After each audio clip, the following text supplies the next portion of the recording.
இந்த படத்துல இவங்க சொல்றது என்ன சொல்றாங்கன்னாக்கா திருந்தணும் அப்படின்றாங்க. ஆனா இந்த படத்துல இவங்க காமிச்ச விஷயங்கள் அப்படி கிடையாது. ஆக்சுவலா இதை பார்த்து 4 பேர் கெட்டு போகணும் அப்படின்ற மாதிரி காமிச்ச மாதிரி இருக்கு. ஆக்சுவலா ஃபைட்டு கப்புன்னு வச்சு சும்மா ஃபைட்டு மட்டுமே காட்டினா எப்படி தெரியும்? ஒரு 2 ஹவர் ஃபைட்டு மட்டுமே காட்டினா நான் ஏத்துக்க முடியுமா?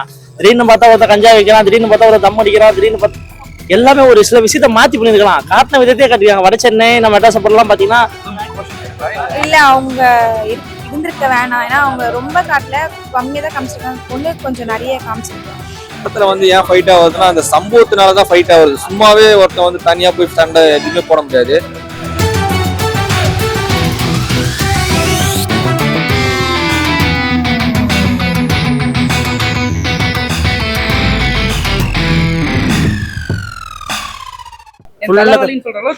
ஃபுல்லா ஃபைட்டு கப்புன்னு வச்சு சும்மா ஃபைட்டு மட்டுமே காட்டினா எப்படி தெரியும்? ஒரு 2 ஹவர் ஃபைட்டு மட்டுமே காட்டினா நான் ஏத்துக்க முடியுமா?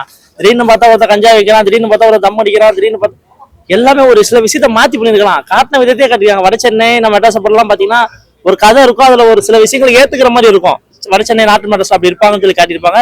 அதெல்லாம் ஏத்துக்கலாம். சும்மா எதுக்கு எடுத்தாலும் இப்ப நீ நான் பேசுற அப்படின்னா எதுக்குமே பேச்சு தீர்வு இல்ல, அடிக்கடி மட்டும் தான் தீர்வு அப்படின்ற மாதிரி தான் காட்டியிருக்காங்க. ஃபுல்லா தலைவலி. இதுல வேற மியூசிக் டைரக்டர் வேற அங்கங்க டம்முன்னு போட்டுச்சுக்கிறாரு, தலையே வலிக்குது. அவரு அனிருத் நஷ்டம் தெரியல, ஜெயிலர் படத்துல போட்டுருப்பாரு எல்லாத்தையும் பிஜே மாதிரி இவரும் போட்டாரானது தலைவலியே வந்து அந்த மாதிரி.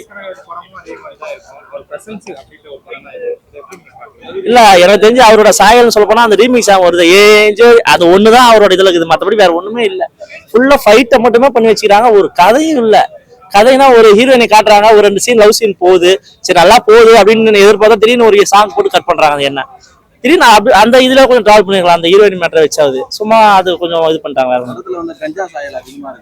ஆமா, இப்ப ஒரு படம் பார்த்து 4 பேர் ஒரு படத்தை பார்த்தா 4 பேர் மாறுறதுக்காக தான் படம் எடுக்கிறது, படம் பார்க்க வருது. இவங்க எடுத்ததே ஒரு 4 பேர் இதை பார்த்தா 4 பேருக்கு தர வழி தான் போவாங்க. இப்ப இருக்கிற கவர்மெண்ட்லாம் எவ்வளவு விஷயத்த மாத்தணும் முயற்சி பண்ணிட்டு இருக்காங்க. இந்த படத்தெல்லாம் பார்த்தா 4 பேர் தப்பான வழி தான் போவாங்க. இந்த மாதிரி படத்தை எடுக்கிறது கொஞ்சம் அவாய்ட் பண்ணுங்க. ஏன்னா இப்ப இருக்கிற ஜென்ரேஷன் எவ்வளவு போயின்னு நல்ல வழியில இதை பார்த்தா 4 பேர் தப்பா தான் போவாங்க. அதை கொஞ்சம் மாத்தி பண்ணுங்க. அவர் இந்த படத்தை சொல்றீங்களா நிறைய கவர்மெண்ட் பட் அவர் இதை எப்படி பிரசன்ட் பண்றாரு, அவங்க சைடுல பிரசன்ட் பண்றாரு. அப்ப அதை அந்த ப்ராடக்ட்டை ப்ரொஜெக்ட் பண்ணிட்டே இருக்காங்க. இல்ல ஆமா, இப்ப நிறைய விஷயங்கள் மாத்தணும்னு நினைச்சிட்டு இருக்காங்க இப்ப இருக்கிற கவர்மெண்ட். அதை சில விஷயத்தை இவங்க கொஞ்சம் ஒத்துழைப்பு கொடுக்கணும். இப்ப எல்லாத்தையுமே ஒருத்தர் இப்ப உடச்சல் நகரம் இப்ப தம் அடிப்பான், கஞ்சா வைப்பான். இதே ஸ்கூல் படிக்கிற பசங்க எல்லாம் கஞ்சா வைப்பான் ஏத்துக்க முடியுமா? அங்க இருக்கிற பசங்க எவ்வளவு பசங்க நல்ல பசங்க இருக்காங்க, நல்லா படிக்கிற பசங்க இருக்காங்க. அதை சில விஷயத்த மாத்தி காட்டலாமே, தப்பு இல்லையே. அதையே ஏன் காட்டுறாங்கன்றதா ஒரு விஷயம், வேற ஒண்ணு இல்ல. நிறைய பேர் வந்துட்டு இருக்காங்க, அது ஒரு பிராண்டா குடிச்சிட்டே இருக்காங்க. வட சென்னை மக்கள்லாம் இப்படிதான் இருப்பாங்க. அம்மா ஒருத்தனை வட சென்னை போய் பார்த்தா அம்மா இவ கஞ்சா வைக்கிறோமா, அப்ப என்ன வருது? நம்ம நார்மல் ஒரு நல்ல பர்சனை பார்த்தா கூட அம்மா இவன் ஏதோ ஒரு தில்லாலங்கடி வேலை பண்ணுவான், இவன் தம் அடிப்பான். எல்லாமே மைண்ட் செட் பண்ணிட்டாங்க, அப்படி பண்ணி வச்சிருக்காங்க. சென்னை மக்கள் அப்படின்னு ஆக்கி வச்சிட்டாங்க, வேற ஒண்ணும் இல்ல. எனக்கு தெரிஞ்சு இந்த படத்தை பார்த்தா வளர்க்கணும் தான் நினைக்கிறேன். ஏன்னா இதை பார்த்து 4 பேரு மாறணும். ஏன்னா இவங்க திரும்ப இதை பார்த்துட்டு சில பசங்க இப்ப இருக்கிற பசங்க என்ன பண்ணாங்க, ஒரு படத்தை பார்த்தா ஏய் அவன் அப்படி பண்றாடா நம்மளும் அப்படி பண்ணுவோம்னு சொல்லிட்டு இதை பார்த்துட்டு வேணும்னே போய் பண்ணுவானுங்க. உண்மையா தம் அடிப்பாங்க, கஞ்சா அடிப்புமே, நம்ம தம்ம தான் அடிச்சுன்னு வரோம், கஞ்சா எப்படி இருக்குன்னு அடிச்சு போறோம்னு சொல்லிட்டு அது ஒரு மைண்ட் செட் போவோம். எதுக்கு இதெல்லாம் கொஞ்சம் மாத்தி பண்ணுங்க, வேற ஒண்ணுமே இல்ல. பண்ற விதத்தை கொஞ்சம் கரெக்டா பண்ணுங்க. இப்ப இருக்கிற எல்லாருக்கும் பிடிக்கிற மாதிரி பண்ணுங்க. இதெல்லாம் வயசானவங்க எல்லாம் சுத்தமா பார்க்க முடியாது. எனக்கே பாருங்க, நான் 20 வயசு ஆகுது, தலைவலி வந்துச்சு எனக்கு பார்த்துட்டு படத்தை பார்த்துட்டு. இந்த கதைக்கு இந்த கஞ்சா தேவைப்படுதா இல்ல தேவைப்படுது. அது ஃபுல்லா அது மட்டுமே காட்டக்கூடாது இல்ல, ஒரு சில விஷயங்கள் நல்லது காட்டணும்ல. நம்ம கெட்டதை மட்டுமே போக்கஸ் பண்ணி போக கூடாது இல்ல, அதுதான் ஒரு விஷயம். படத்துல நல்லதா இந்த கவுன்சிலரா இல்ல அதுதான் அதுல ஆரம்பிக்கிறது கதை அப்படியே போகுது. கொஞ்சம் நல்லதா அதான் கொஞ்சம் அந்த அந்த அந்த ஃபர்ஸ்ட் ஒருத்தர் காட்டி சாவடிக்கிற போற அவரு பாயிண்ட் ஆஃப்ல கதை போயிருந்தா நல்லா இருந்திருக்கும். மற்றபடி கொஞ்சம் சொதப்பிட்டாங்க, வேற ஒண்ணும் இல்ல, கதையே இல்ல. சுத்தமா வேஸ்ட் தலைவா. நான் வேஸ்ட் டேரக்டரை பார்த்தா டேரக்டர் சார் எனக்கு தயவுசெய்து 160 ரூபா கொடுங்க சார் என் செலவு அப்படின்னு கேட்பேன். அந்த மாதிரி பண்ணி வச்சுக்காரு. சரி சொல்லுங்க, ஃபைட் கிளப் எப்படி இருக்கு? நல்லா இருக்கு. ஃபைட் கிளப் ஏன் படத்துக்கு அந்த பேர் வச்சிருக்காங்க? ஃபுல்லா ஃபைட் சீன்ஸ் இருக்கனால ஃபைட் கிளப்னு வச்சிருக்காங்க. படத்தோட ஸ்டார்ட்ல இருந்து என்ன ஃபைட் சீன் இருக்கா படம் ஃபைட் வச்சிருக்காங்க. படம் கதையை சொல்றாங்களா இல்ல எல்லா மூவிலயும் சொல்ற மாதிரி தான், ட்ரக்ஸ்க்கு அடிக்ட் ஆக வேணாம் அப்படின்ற மாதிரி தான் சொல்லிருக்காங்க. உங்களுக்கு ஃபைட் சீன்ஸ்லாம் எப்படி பிடிச்சிருந்துச்சா? பிடிச்சிருந்தாங்க, நல்லா தான் இருந்துச்சு, எல்லாமே நல்லா இருந்துச்சு. படத்துல கதை அடுத்தது என்ன சொல்ல வராங்க? கண்டென்ட் அதான் ட்ரக்ஸ்க்கு அடிக்ட் ஆக வேணாம். இப்போ 2K கிட்ஸ் அடிக்ட் ஆகுறாங்களே, ஸோ அது அடிக்ட் ஆக வேண்டாம் அப்படின்ற மாதிரி சொல்றேன். ட்ரெய்லர்ல காட்டுறப்ப இந்த லைக் வட சென்னை மாதிரி சில இதெல்லாம் காட்டுனாங்க sequence. அந்த மாதிரி இருக்கா? அப்படிதான் இருக்கு. ஸ்டார்டிங் அப்படிதான் இருக்கு வட சென்னை மாதிரி. இது அதுக்கப்புறம் வேற மாதிரி. படத்துல ஒரு ப்ரெஸ்ஸா வந்து ஹீரோயின் இருக்காங்க. அவங்களுக்கு எதுவும் கொஸ்டின்ஸ் இருக்கா? இல்ல அவங்க இருந்திருக்க வேணாம். ஏன்னா அவங்க ரொம்ப காட்டல, கம்மியா தான் காமிச்சிருக்காங்க. ஒண்ணு கொஞ்சம் நிறைய காமிச்சிருக்கலாம். படத்துல லேக் எதுனா இருக்கு? லேக்னா ஸ்டார்டிங்ல கொஞ்சம் ஸ்டோரி போற மாதிரி இருந்துச்சு, ரொம்ப ஸ்டோரி சொல்ற மாதிரி இருந்துச்சு. படம் ஃபுல்லா வந்து லோகேஷ் கனகராஜ் பேட்டர்ன் மாதிரியே இருக்குதா இல்ல டிஃபரெண்டா பண்ணிருக்காங்க?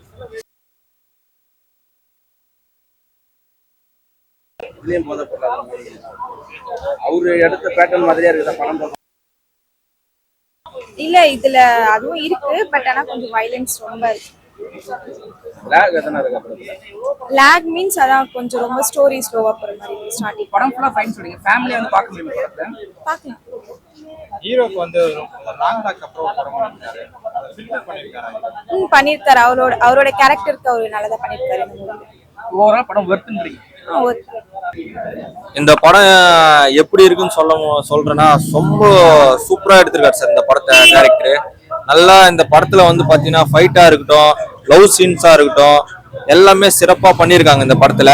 இந்த படத்துல வந்து பாத்தீங்கன்னா ஒரு திறமசாலி வந்து வரும்போது மித்த தப்பான பழக்கமான ஆளுங்கள்லாம் வந்து அந்த திறமசாலியில வந்து அழிக்கிறாங்க, இந்த மாதிரி பண்றாங்கன்னு சொல்லிட்டு இந்த படத்துல சூப்பரா பண்ணியிருக்காரு சார்.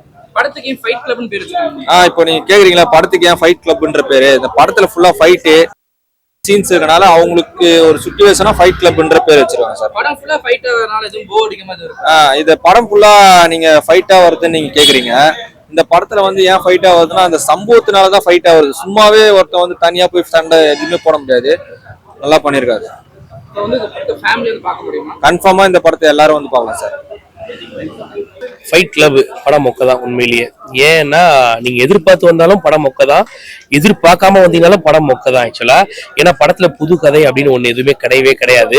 ஆரம்பத்துல இருந்து கடைசி வரைக்கும் இது வந்து இந்த வட சென்னை படத்தை காப்பி பண்ணி எடுத்த மாதிரி தான் இருக்கு ஃபுல்லாவே. அதே கான்செப்ட் தான் ஃபுல்லாவே. ஆனா வந்து பாத்தீங்கன்னாக்கா ஏதாவது ஒரு புது விஷயம் இருக்கணும் அப்படின்னாக்கா அது எதுவுமே கிடையாது. படத்துல ரசிக்கும்படியா இருந்த சீன் ரெண்டு தான். ஃபர்ஸ்ட் இன்டர்வல் பிளாக்ல இருந்த ஒரு சீன் ஆக்சுவலா ஒரு பிஜிஎம்மோட நல்லா இருக்கும் ஆக்சுவலா. இன்டர்வல் பிளாக்ல கிளைமேக்ஸ்ல ஒரு ட்விஸ்ட் ஆக்சுவலா. இதை தவிர்த்து படம் ஃபுல்லாவே மைனஸ் தான். ஒரு பெரிய மைனஸ் நான் எதை சொல்லுவேன் அப்படின்னு பாத்தீங்கன்னா படத்திலேயே ஸ்பிளிட் ஸ்கிரீன் போட்டு புகைப்பிடித்தல் புற்றுநோய் உண்டாக்கும்னு போடுற அளவுக்கு ஒரு பெரிய விஷயம் ஆக்சுவலா. ஆரம்பத்துல இருந்து கடைசி வரைக்கும் புகையை பிடிச்சி தள்ளுறாங்க எல்லாரும். சின்ன இடம் பெரிய இடம் அதை எப்படி அடிக்கணும் டீட்டெயிலா காட்டுறாங்க. அதெல்லாம் கொஞ்சம் தவிர்த்துருக்கணும் அது ஆக்சுவலா. ரெண்டாவது படத்துல போலீஸ் இருக்கா அப்படின்னு கேட்கற அளவுக்கு இருக்கு ஆக்சுவலா. ஏன்னா பிரச்சனை எப்ப போலீஸ் வரலன்னா பரவாயில்ல, போலீஸ் ஸ்டேஷன்ல நடக்கிற பிரச்சனைக்கு போலீஸ் வரலன்னா அப்படி ஏத்துக்க முடியாது ஆக்சுவலா. அந்த அளவுக்கு ஒரு பெரிய லாஜிக் மிஸ்டேக். அதே மாதிரி படத்துல ஹீரோயின் வந்து பாத்தீங்கன்னா இந்த படத்துக்கு எதுக்கு ஹீரோயின்றது முதல்ல ஒரு கேள்வி சரிங்களா. சரி ஹீரோயின் வராங்க, அவங்களாவது அவங்க ரோல ஒழுங்கா பண்ணிட்டு போனாங்க. பாதிக்கு மேல ஆளை காணும். நடந்த சண்டையில அவங்களே அடிச்சு கொண்டாங்களா எல்லாரும் தெரியல, அவங்களே ஆளை காணும். இந்த படத்துக்கு ஹீரோயின் தேவையில்லை. பொம்பளை சோக்கேக்குதா கோபி அப்படின்ற மாதிரி தான் இருக்கு ஹீரோயின். இதை தவிர்த்து பாத்தீங்கன்னாக்கா படத்துல எதையுமே சரியா காட்டல. அரசியலை பத்தி காமிச்சாங்களான்னா கிடையாது, ஸ்போர்ட்ஸ் பத்தி காமிச்சாங்களான்னா கிடையாது, அட்லீஸ்ட் ட்ரக்கை பத்தி காமிச்சாங்கன்னா கிடையாது, ரவுடிசத்தை பத்தி காமிச்சாங்கன்னா அதுவும் கிடையாது. எல்லாத்தையும் துண்டு துண்டா எடுத்த மாதிரி இருக்கு ஆக்சுவலா. கடைசியா மட்டும் ஒரு மெசேஜ் சொன்ன மாதிரி இருக்கு ஆக்சுவலா. எவன் வேணா வருவான், எவன் வேணா போவான், ஆனா வந்து திருந்தணும் நினைக்கிறவங்க திருந்துவான் அப்படின்ற மாதிரி காமிச்ச மாதிரி இருக்கு. அதெல்லாம் ஏத்துக்க முடியல. ஆரம்பத்துல இருந்து கடைசி வரைக்கும் மூஞ்சில சிகரெட் பிடிச்சி புகையை விடுவியா, கடைசியில சாரி சொன்னா சரியாயிருமா, அப்படிதான் இருக்கு படம் ஃபுல்லாவே. மொக்கா தான் இந்த படம். வர எல்லா படத்துலயும் கஞ்சா சாயல் அதிகமா இருக்கு. இல்ல இதுல ரொம்ப சுலபமா காட்டுறாங்க ஆக்சுவலா. எப்படி அடிக்கிறது டீடைலா எல்லாத்தையும் காட்டுறாங்க ஆக்சுவலா. இதை பார்த்து கெட்டு போறதுக்கு நிறைய வாய்ப்பு இருக்கு ஆக்சுவலா. காட்டலாம் தப்பு இல்ல, அதை கொஞ்சம் டீடைலா வெறும் புகை விடுறதை மட்டும் காமிச்சா கூட பரவாயில்ல. இவங்க டீடைலா எப்படி லோட் பண்றதுன்னு காட்டுறாங்க. அதெல்லாம் கொஞ்சம் தவிர்த்து இருக்கலாம் ஆக்சுவலா. விஜய் மேல ஒரு பெரிய மரியாதை இருக்கு ஆக்சுவலா. விஜய் வந்து பாத்தீங்கன்னா அவருடைய நடிப்பு நல்லா இருந்தாலும் பட் அவருடைய இயல்பு நடிப்பு இது இல்ல. அவருடைய இயல்பு நடிப்பு அப்படின்றது ஒரு சாக்லேட் பாய் ரோல்ல ஓகே கொஞ்சம் அவர் இயல்பா பேசிட்டு போவார். இதுல வந்து அப்படி கிடையாது. எல்லாரையும் பாஞ்சு அடிக்கிறாப்புல, இஷ்டத்துக்கு அடிக்கிறாப்புல. அதெல்லாம் கொஞ்சம் ஏத்துக்க முடியல. இதுல வந்து ட்ரக்ஸ் வந்து அழிக்கணும்ன்ற ஒரு கான்செப்டா இல்ல இந்த படத்துல இவங்க சொல்றது என்ன சொல்றாங்கன்னாக்கா திருந்தணும் அப்படின்றாங்க. ஆனா இந்த படத்துல இவங்க காமிச்ச விஷயங்கள் அப்படி கிடையாது ஆக்சுவலா. இதை பார்த்து 4 பேர் கெட்டு போகணும் அப்படின்ற மாதிரி காமிச்ச மாதிரி இருக்கு ஆக்சுவலா படத்துல. ஃபேமிலியா வந்து பார்க்க முடியும். ஐயோ இது வந்து காலேஜ் பசங்க வேணா பார்க்கலாம். இதை தவிர்த்து ஃபேமிலியோடய வர முடியாது. ரொம்ப முகம் சுளிக்கிற மாதிரி தான் இருக்கு. கண்டிப்பா அவங்கள தவிர யாரும் பார்க்க முடியாது இந்த படத்தை. அவங்க இந்த படத்தை பார்க்கணும்னு நினைச்சா அவங்க மட்டும் தான் பார்ப்பாங்க. கண்டிப்பா சின்ன சின்ன பசங்களை வந்தாங்கன்னா கண்டிப்பா கெட்டு போக வாய்ப்பு இருக்கு. அந்த அளவுக்கு இருக்கு ஆக்சுவலா. அடுத்த ஜென்ரேஷனை பத்தி யோசிச்சுதான் படம் எடுத்தாங்களா இல்லையான்றது தெரியல. அந்த அளவுக்கு ரொம்ப லாஜிக் மிஸ்டேக்ஸ் நிறைய இருக்கு. இதெல்லாம் தேவையில்லாத ஆணி மாதிரி இருக்கு நிறைய விஷயங்கள்.